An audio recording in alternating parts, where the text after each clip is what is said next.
Hello, ladies and gentlemen. Quivz here. Quivz does stuff. Trying to stream again today, Necromunda, as we were last night. Hopefully, considering the crash, things should pick up right where we left off. It did before. Like I said, there was a pretty big crash. It kind of messed my computer up and I had to fully restart. And I've been having serious problems since. Blue screens of death, etc., etc. So I initially thought it was my RAM, because I ran a memory test and got memory errors, which makes sense when there's a problem with your RAM, so I went out and bought some more RAM. But then I had the same issue with the new RAM, not the errors in the memory test. So I did a few more bits and pieces of tinkering, and long story short, I think I've got it, and I think the problem wasn't the RAM, but that does mean I've now doubled my RAM, so I've gone from 16 gig to 32 gig. Bit of a waste of money, but oh well, I can afford it at the moment, so it's not the worst thing in the world, and well, I was probably going to be looking to upgrade eventually anyway. Would have been nicer to get faster RAM rather than just more of the same speed.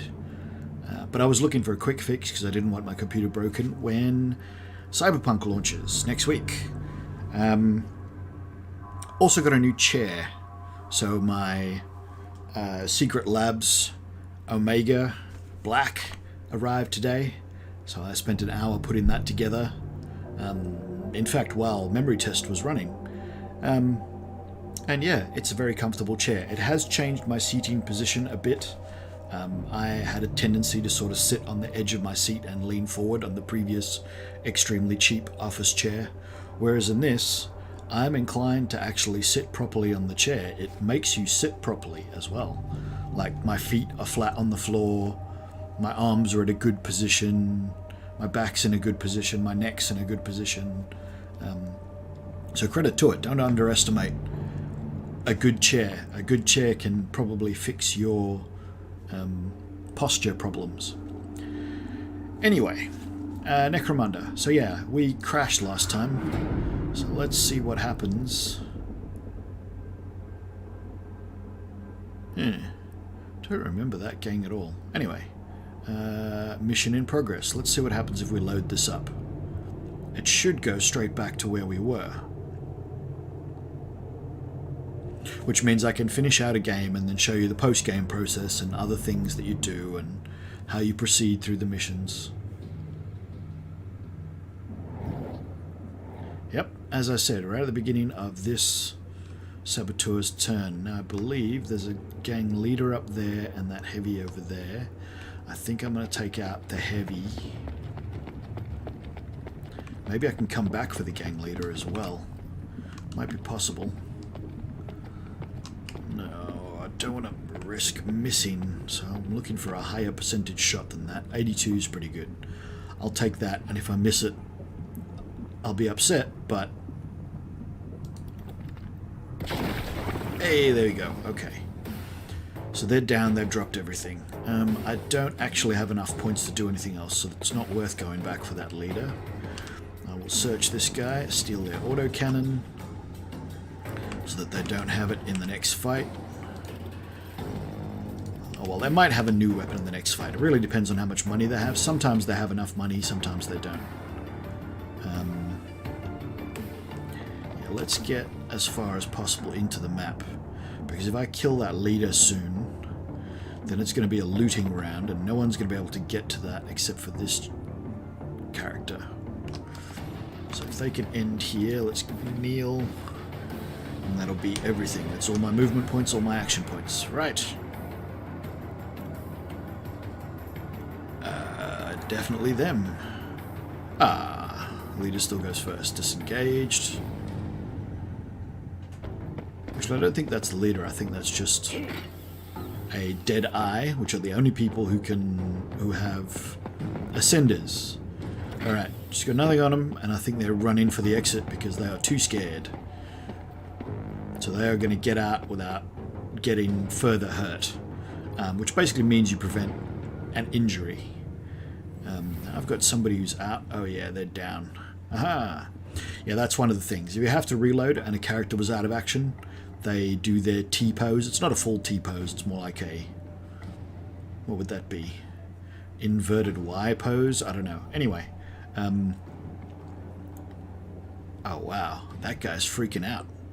He's freaking out!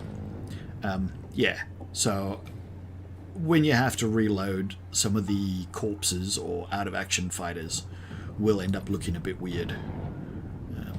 Again, just little things. Things that I assume that they'll fix over time, or you know, when they get to it eventually. Maybe not. Now, does she have enough inventory space left? Yes, she does.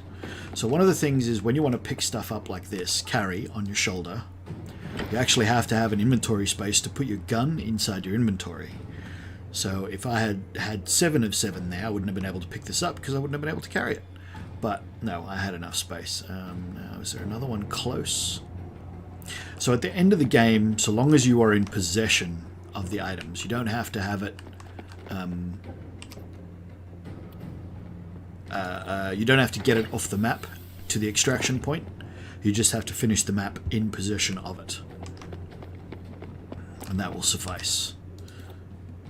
So this is, as I said, the looting round. So basically, because there's no one else to contest me, I get one round where every fighter I have left gets one more turn to do as much as they can and pick up as much stuff as they can. So I really want to get the mission objective stuff with this. It is the best use of your time. I'm not in a great position to get all the stuff, though. They're all very far away. Like I'll be lucky if this leader can maybe pick up one.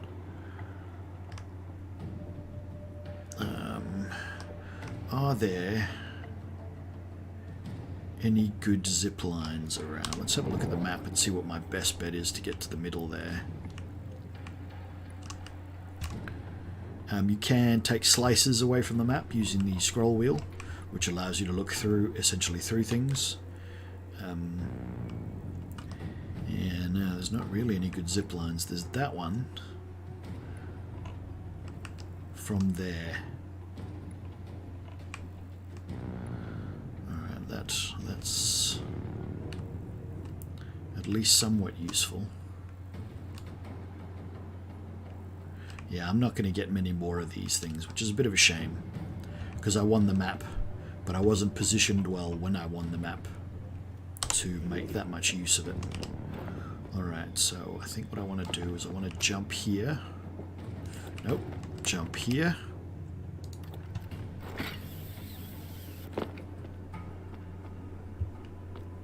Run.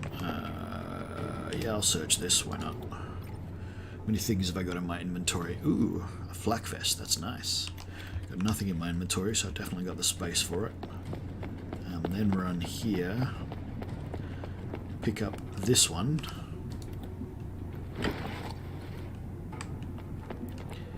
Then jump there. And pick up that one. That's pretty good. That was a good turn. Managed to get 2 things. So I've got 4 of 7 so far. That's not bad. Use the last of my movement to have a bit of a look around, see if there's anything within range of me that I can pick up. No, not really. So I'll just try to make sure that I'm not in another character's way. Alright, who else have I got? So she's pretty far away as well. Let's go with this one. Now, she can only pick up one thing, because that thing on her arm, the big mace that I've got, that is permanently attached. You can't drop it. There's nothing you can do about it. It's just there. So they're only allowed to carry one thing. So, using her, I should... Where is that thing? Is it on this level? I think it's on this level. No. No. Yep, that's better. Just barely made that, but did make it, so that counts. Yeah, she's only allowed to carry one thing, so she'll pick this up.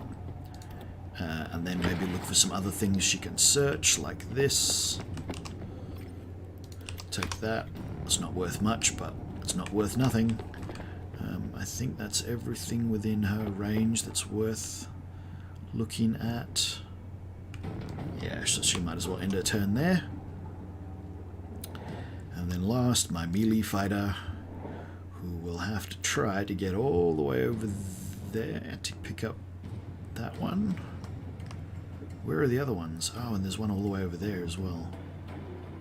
Okay, so if I go around here to where this heavy was, pick up this one. Still got 27 movement points, and I've got to get to... Let's have a look-see at the map so I can elucidate where it is. So there's one over here, and there's one there. I could drop and then drop again, and I should be able to get to that one. Assuming it's not... Oh, it's right at the bottom. I could use the elevator. No, because the elevator doesn't come to my level. Oh, yes, it does. Could try the elevator. I might make it, I might not. I'm going to risk it. Got enough action points for it. You know what? I didn't have to do that. I could have just dropped down the elevator shaft, but oh well, too late now. Go to floor 3. Floor 3 is as low as it'll go. I really thought it went to the first floor, but apparently it doesn't. Oh, now. And if she ends up being in my way, I'm going to be very annoyed. I thought I put her out of the way. Wasn't expecting to walk this way. Can't get through there. Can just get through there, thank Christ for that. Oh, just barely. Alright, so I got 6 of 7. Oh no, 7 of 7. So that last one must have been the salvage casket. So that's okay. But yeah, that's a pretty successful mission then. And that'll be it. Decisive victory. So not just a victory, decisive. I absolutely hosed them. I did lose one guy.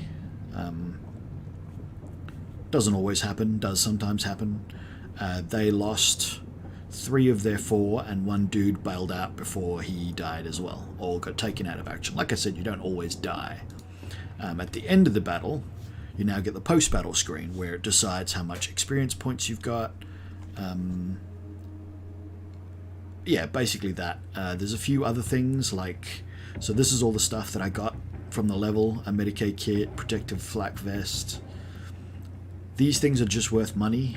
That's like a loot icon that just means just loot. Stole 2 plasma pistols, I stole a sword, I stole a spud jacker, a brute cleaver, a power saw, and an autocannon. Yep, so this is the experience I got. My leader managed to get 53. She survived the mission, so she got 10. Put 1 enemy out of action, you get another 15 for that. And your intelligence actually gives you bonus experience at the end of every mission, and she's got a pretty high intelligence. Now this character, my melee fighter, was the most valuable fighter, so they get a bonus of 50. So she only survived the mission and got 6 intelligence. She didn't even put anyone out of action. I don't know why she was the most valuable fighter. I think it's just random. On the tabletop, I don't think there is a most valuable fighter, but we have introduced a house rule where your opponent has to pick someone on your side in your gang that was the most impressive fighter, and they vote, okay, that guy absolutely hosed me because he came out of nowhere and stomped 3 people, or that dude over there might have done nothing all game, but he got 3 loot counters off the table and, you know, was really impressive for his gang, etc., etc. In this, I'm pretty sure it's just random. Survived mission, enemy out of action, and intelligence. Fighters succumbed to their wounds and died. Oh, man. Okay, so, like I said, you can die. That doesn't normally happen. But I just lost a fighter, so that's... Yeah, that never happens. I hope I don't lose that gun, because that was an expensive gun. Survived mission, enemy put out of action, and intelligence. Right, these are free things that I got because I've got salvaging benches. So I got a 1 plasma grenade, a right van brace, a mesh one, a left greave, a flak one, a crack grenade, and a scare gas grenade. Now, in higher levels, these consumables like plasma grenades and crack grenades and scare gas canisters and all the other things that you can get, they become much more important. In easy, I just sell them for money because they do very little for you. You can generally get away without using them. Most of them cost action points to use during your turn, so I tend to just not use them because I have better things to do with my action points 9 times out of 10. But in higher levels of the game, things like buffs and debuffs become much more important, and you will want to probably use some of them.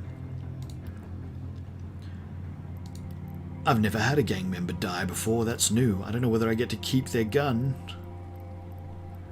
Hey, I get to keep the heavy bolter, thank God for that, because that is a level 5 heavy bolter. That would have been a very bad thing to lose. Now, I do keep an assortment of hand-to-hand combat weapons. The reason for that is there are sometimes missions that involve, for example, Pit Brawl, which is a Guilder organized mission. You go in, you only deploy one person in round 1. In round 2, you get to deploy one more person, and then everybody gets to have a turn, which means 2 guys get to have a turn in round 2. Round 3, you deploy a 3rd guy, and then 3 guys get to have a go in round 3, so on and so forth until everyone's deployed. And then you fight until there's only one team standing, and you're only allowed to use melee weapons.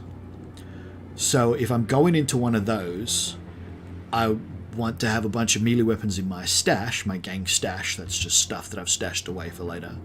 I want to have a bunch of melee weapons handy to re-equip all my fighters who are normally ranged weapon fighters, so like my heavy and my leader who's a Deadeye and my saboteur. That way they have only melee weapons, they can go in and they can deal some real damage instead of having to just punch people with their bare fists. You can still punch people with your bare fists, but it doesn't do a lot of damage. Alright, so let's see now. I'm going to have to recruit a new heavy. So I don't think you got to see the recruitment before. Right. So I choose to recruit a new heavy. I'm recruiting them at level 0, which is a green juve. I can recruit them at a higher level, so there's all sorts of levels you can recruit people at. In an easy operation, it's not worth it because you get enough experience to get most of you guys to sort of level 3 or 4, 4 or 5 by the end of an operation or 2. So it's better to save the money, even though I have very little else to spend the money on. You know what? Let's do this one at, what have I got? I've got 1-3. Let's find 1-1. So they start with 1300 experience. That's rank 5. So I'm going to recruit them at that rank. Now you can change a few things, but not a lot. So you're stuck with the scars that they come with and stuff. You can then customize that further in gang customization. Right, these traits affect your basic starting level for all the numbers over here to the left. Each number does different things. I'll hover over each one. Ranged evasion, a melee evasion is agility, strength is your melee penetration, and bypass melee stun resistance. Toughness is how much healing you receive and critical hit resistance. Willpower is stress resistance and stun resistance. Intelligence is ranged penetration and your experience bonus, so that's a good one. Alertness is your initiative, how high your initiative is, so that's when you go in a turn. So that can be really important to a lot of characters. Hit resistance, melee prowess, pretty self-explanatory.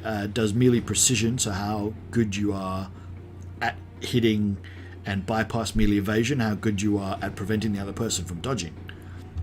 Ranged aptitude does the same thing with ranged precision and bypass ranged evasion, and then accuracy, which affects your critical chances for both melee and ranged. Now these traits, they are available for some careers, don't have these two available. I think it's only the heavy that never has these two available. But yeah, these basically affect your starting things. Now for a heavy, she's not going to be wielding melee stuff, so melee penetration and bypass melee stun resistance isn't going to help me except in those pit brawls that I talked about, whereas toughness is always going to help. So I'm going to go with toughness. Curious, well that's just 1 to everything, so you get +1, +1, +1. Whereas you can go clever and get +3 on intelligence and +3 on max intelligence. You can raise the maximums, but they cost more and they are a special point skill point that you accumulate over time. Yeah, raising the maximum is harder than just raising the base value. Alertness, I could raise her alertness, or I could raise her willpower.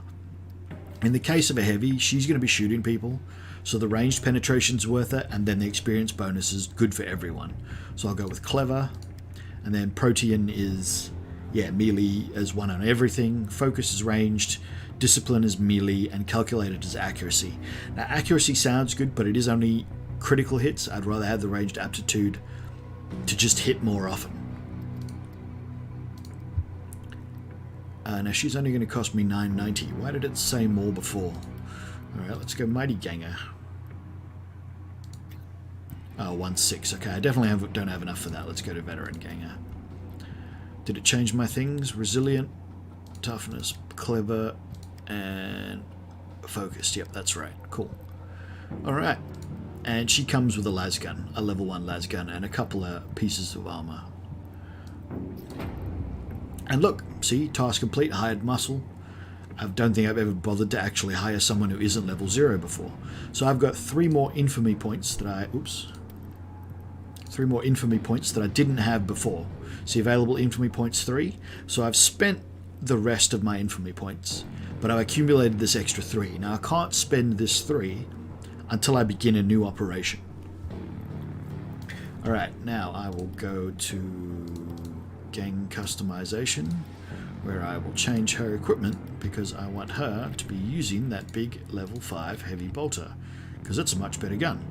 So that's obviously some sort of bug, because I've taken it off someone who's dead. Now it looks like the dead and dying model. Hopefully that'll go away at some point. Probably not until I reload, which is a bit of a problem, but oh well. Nothing much I can do about it now. Now let's see, did I get anything else good? I got some armor. Got a plasma pistol. Oops. So I need a plasma pistol. What's she using? An auto pistol. I will change that auto pistol for one of those plasma pistols, because I like plasma pistols. Now everything has different stats, so let's have a look at the auto pistol stats. So its average damage per attack is 31. It shows you what the dice rolls could be. So if it was a graze hit, so when you shoot an auto pistol, it shows you that you get 3 shots. That's why this times 3, times 3, and times 3.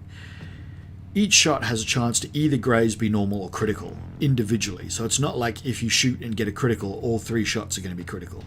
You can shoot, get 1 critical, 1 normal, and 1 graze. You can get extremely unlucky and get 3 grazes. So if it's a graze, you're only going to do 2 to 3 damage. If it's a normal, you're going to do 9 to 12 damage. So that's your minimum and your maximum. And if it's critical, you're going to do 17 to 23. It costs 15 AP to shoot. It affects your initiative by adding a -10 modifier. So just having that weapon equipped takes 10 away from your initiative. So that's the order in which you attack. There's 15 bullets in the clip, so it takes 3, which means you can get 5 shots off before you have to reload. It's got a 25 meter range, and it's got a 46% chance of jamming. Now what that actually means is that basically every shot adds 4 to 6% to the jam durability meter that I was talking about in the previous episode. So after a minimum of, what would that be, like 10-15 shots, your weapon's going to jam and you're going to have to reload it. Now it seems to be less than that, so I think there are other factors that affect your jam percentage, and I don't know what that is yet. There's a lot of numbers in this game. They aren't all fully elucidated. A lot of them are. There are other ways to work out what things do, but yeah, there's definitely something else that affects your jam percentage, because most weapons jam quicker than the jam percentage would indicate. Hit precision. So no matter what my precision is, this weapon has a -15% precision. It does have a 10% critical hit chance. That would then be further modified by my my accuracy, which is only 1 on this character, but oh well. Where was I? Go back to auto pistol. And then it has a stability of -10%, so that is how good a chance you have of hitting with the first shot, and then each successive shot, because it's an automatic weapon, it reduces slightly. At least that's my take on it. I might be wrong about that. I don't actually know what the stability stat does. There's no hover tooltip. A lot of other things have hover tooltips. This one doesn't. Alright, now back to characters. Now, does my leader have a chest plate? She does. She doesn't have one of those, so I'll put that right vambrace on her. It's really important for this person who gets in a melee all the time to have as much armor as she can get. So I'll put any spare pieces of armor I can find on her, including that chest plate. You'll notice also that what they actually look like changes depending on what armor they are wearing and what weapons they are holding. So that's another nice addition. It does actually affect things. Let's see now. Do I have any armor left? Nope, I've now used all my armor. So now I can sell all the stuff that I don't want. So like I said, I like to keep a few melee weapons around the place, but I don't need that many.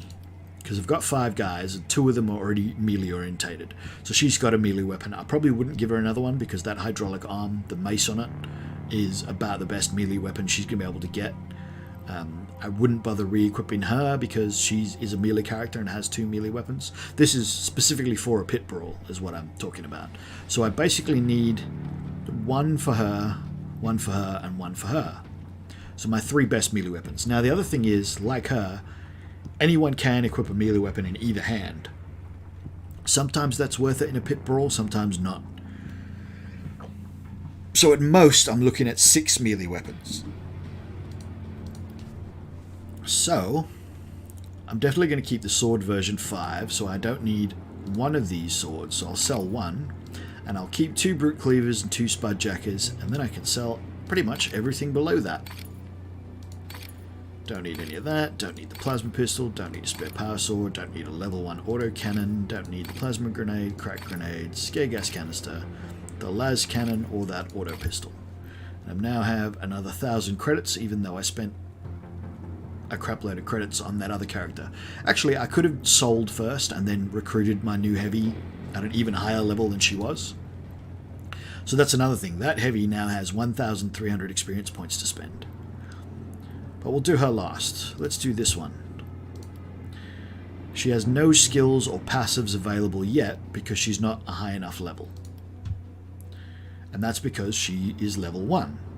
Now this is how many advancements you have to spend to advance the character to the next level. Now she's melee, so let's put 2 points into strength. Hold the button down to confirm and you'll see she goes up a rank. Now she needs 4 to go up to the next rank, but at rank 1 she now has active and passive skills available. For a heavy a melee character, I like chain hit's not great, especially if you've got a weapon in each hand already. Unbalancing strike has its advantages, but I like charge.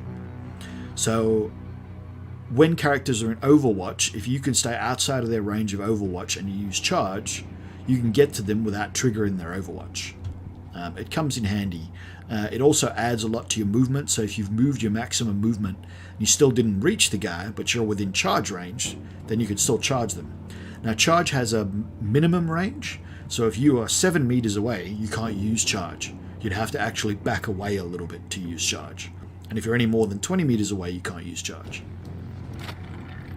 Now, skills have levels, so the AP cost of this, because I'm using a one-handed weapon, it'll only charge and hit once with one-handed weapon. I think I can actually charge with both weapons, but I can't remember how much that is. Anyway,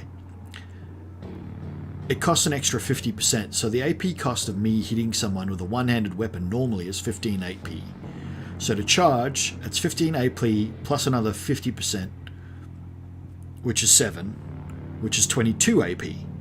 But if I go to the next level of this skill, it only costs me an extra 33%, which is 5, so then it'll only be 20 AP.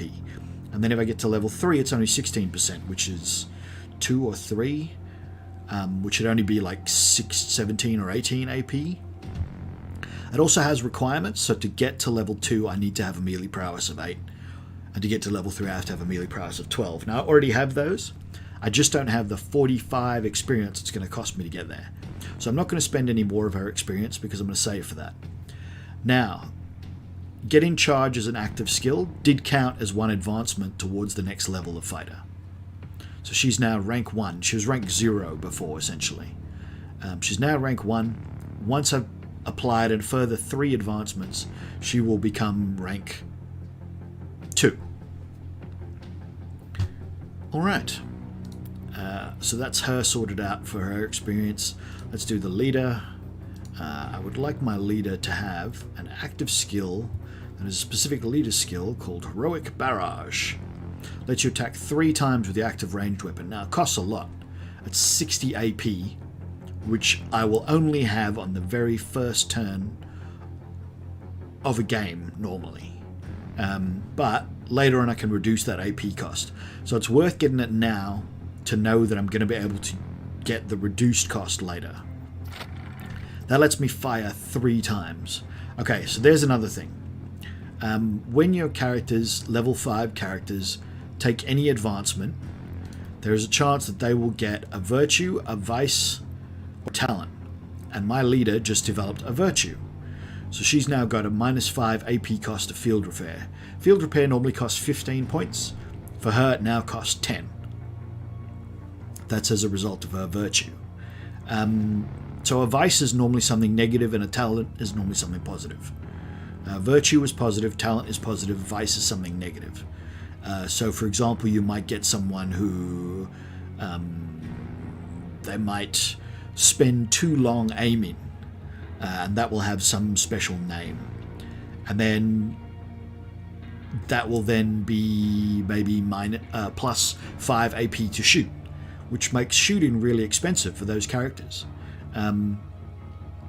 You will then be able to maybe overcome that using an implant. These are your 3 implant sockets. They don't unlock until level 6, 7 and 8. So yeah, it takes a while to get a leader up to level 6, 7 or 8. But yeah, Heroic Barrage, that's what I really want, and I really want to upgrade that, so I'm not going to spend any more points here. Let's do the Saboteur. Saboteur, I really want to get her a skill, so I'm going to have to spend 2 points. So let's do them one at a time so you can see. She's got a really high agility.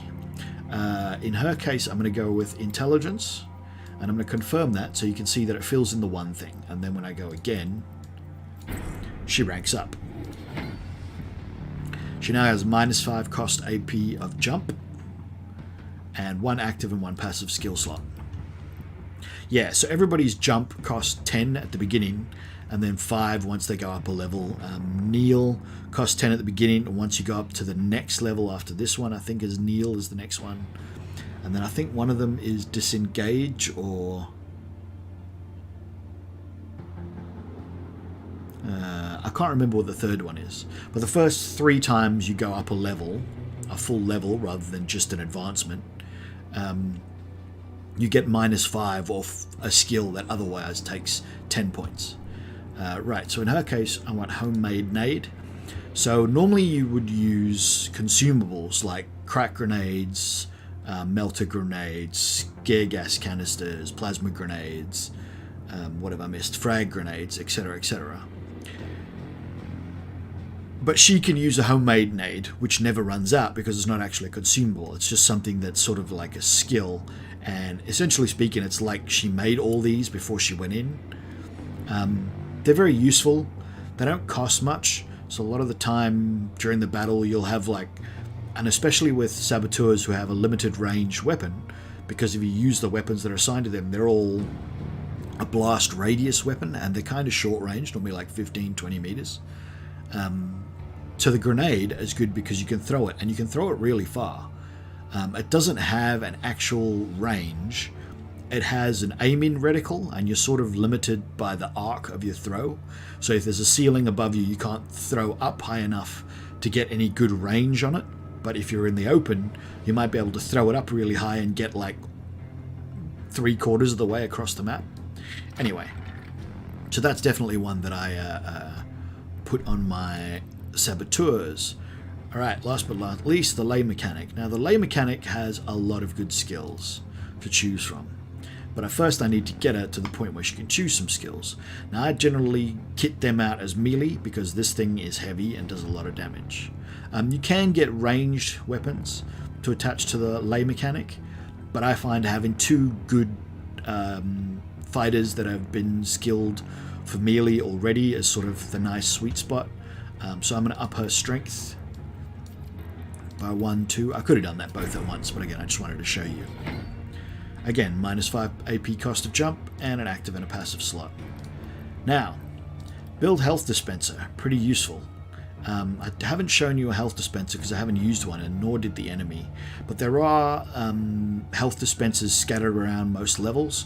You walk up to them, you spend 20 AP or 15 AP, and you recover a random amount of health, somewhere between like 30 to all the way up to 75. Your lay mechanic can make one, can just deploy one in the level. Now that's one good active skill, but also Hydraulic Slam. So the attack deals plus 100% damage, so it already does its normal damage, plus 100% more damage. Gets extra melee penetration, so that means that they're less likely to block it, and it's less likely to be a grazing hit with the extra melee precision as well. So I'm going to go that one first. The other one is Machine Strike. Similar sort of thing. It doesn't do as much damage, but if you hit the opponent, they, for the rest of the battle, suffer -30 initiative and take 75% less healing. Also a very good one.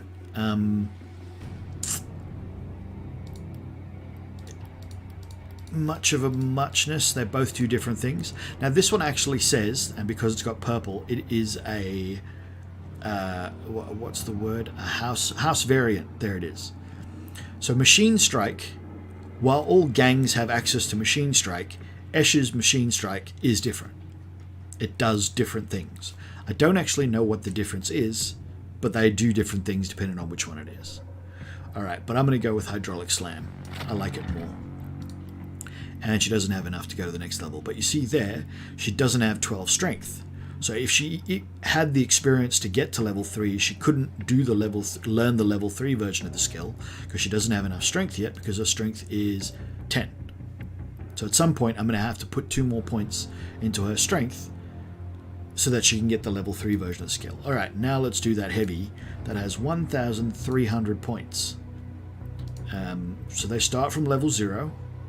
But you have 1,300 points, which will get them up to a high level. Right.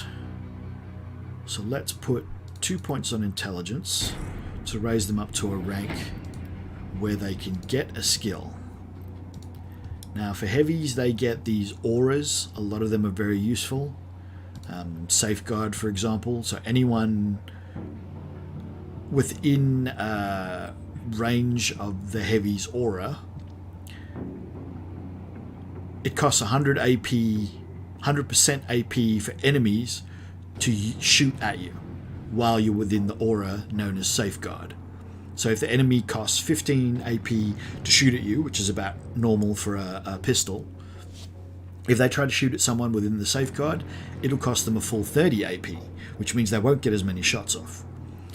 Precision increases your melee and range precision, and Shifted Ruse gives you an extra few AP recovered per round or an extra few maximum AP.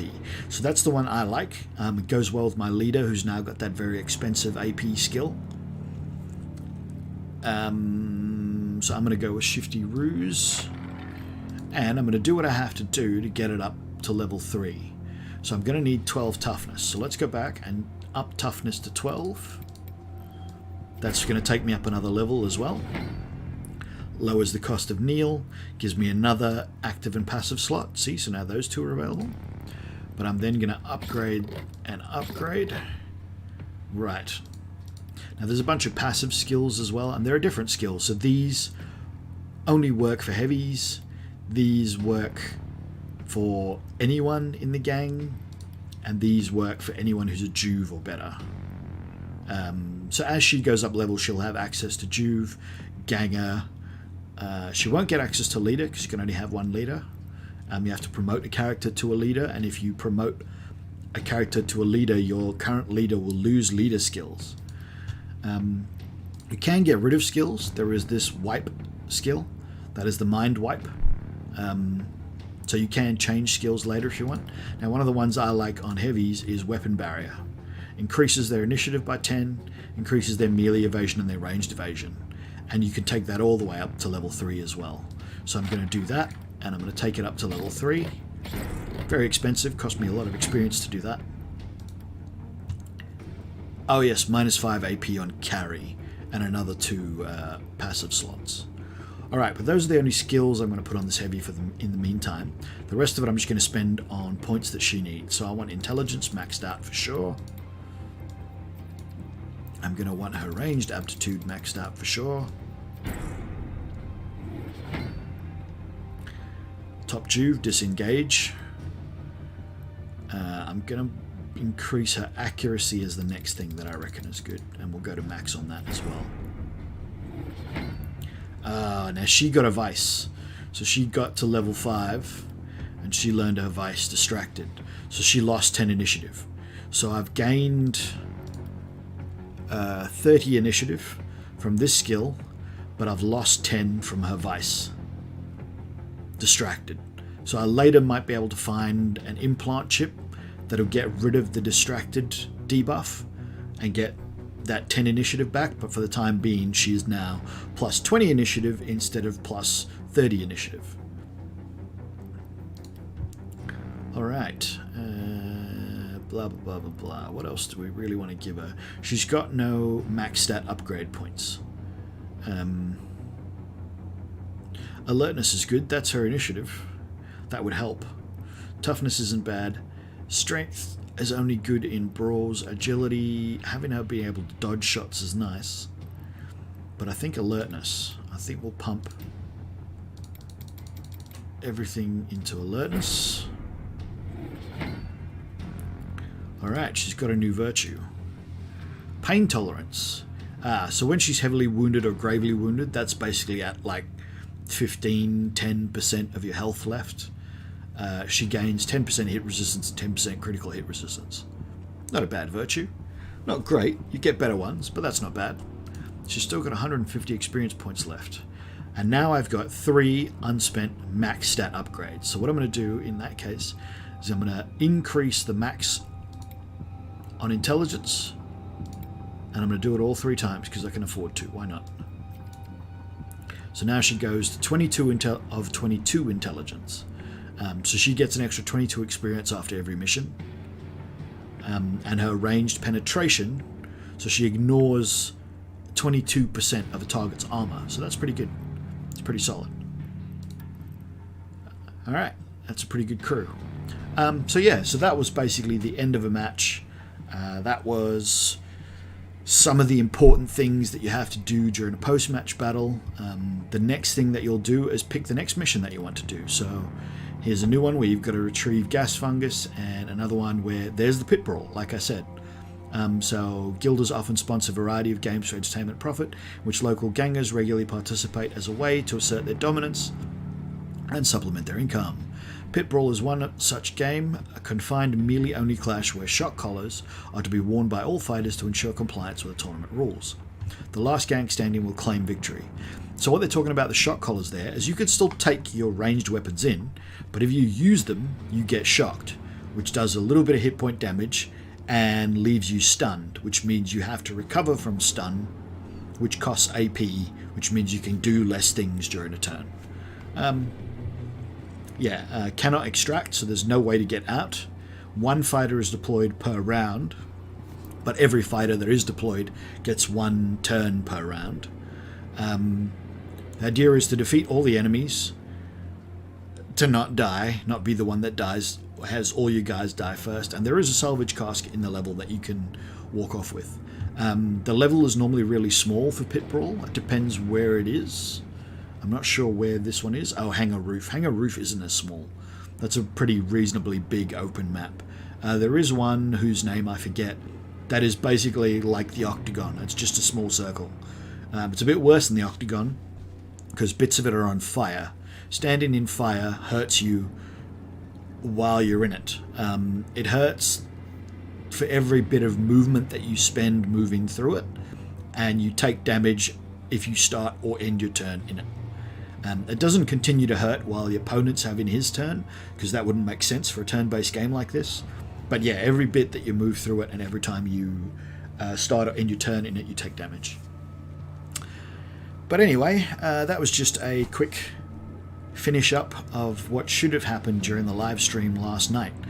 It is a very complex game. I've been talking for ages and there hasn't been a lot of stuff happening, so it wouldn't surprise me if when people do eventually start commenting on my stuff, this one also gets a lot of negative comments, because there wasn't much action. It was basically all bookkeeping. But you know, you get that sometimes in some games. Yeah, I won't be playing anything else tonight. For me, it is Friday, and on Fridays I generally do my own thing. I try not to stream on Fridays. Sometimes I will, if I'm really in the mood to play something specific and I want to share it with people. But otherwise, no, Friday is me time, so we'll call it there. So basic wrap-up stuff. If you liked the video, click that like button. If you like the channel and you want to find more of my content, click that subscribe button. Makes it nice and easy to find me.